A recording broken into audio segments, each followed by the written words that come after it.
অবশেষে নিশ্চিত হওয়া গেল তাণ্ডবে শাকিব খানের নায়িকা হিসেবে থাকছে ছোট পর্দার জনপ্রিয় অভিনেত্রী সাবিনা নূর।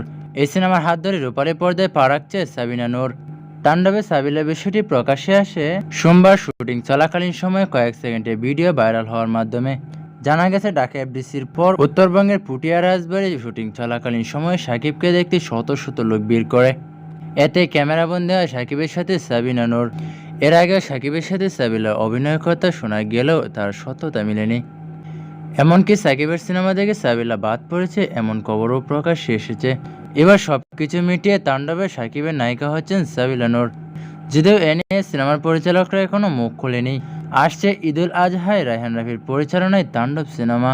তো এই সিনেমার বাজেট আপাতত 15 কোটি টাকা ধরা হয়েছে। তো সিনেমার বাজেটটা আরও বাড়ার সম্ভাবনা রয়েছে। সিনেমাটি বর্তমানে পুরো দমে শুটিং চলছে। তো রায়হান রাফির সিনেমা মানে অন্য কিছু, সিনেমাতে ভালো কিছু থাকছে। রায়হান রাফি যতগুলো সিনেমা তৈরি করেছে সবগুলো সিনেমাই কিন্তু হিট হয়েছে। এই সিনেমাটা আশা করা যায় হিট হবে। তো এখন শুধু দেখার পালা কি হয়। তো আজকে পর্যন্ত দেখা হচ্ছে নতুন কোনো ভিডিওতে। ভালো থাকবেন, সুস্থ থাকবেন।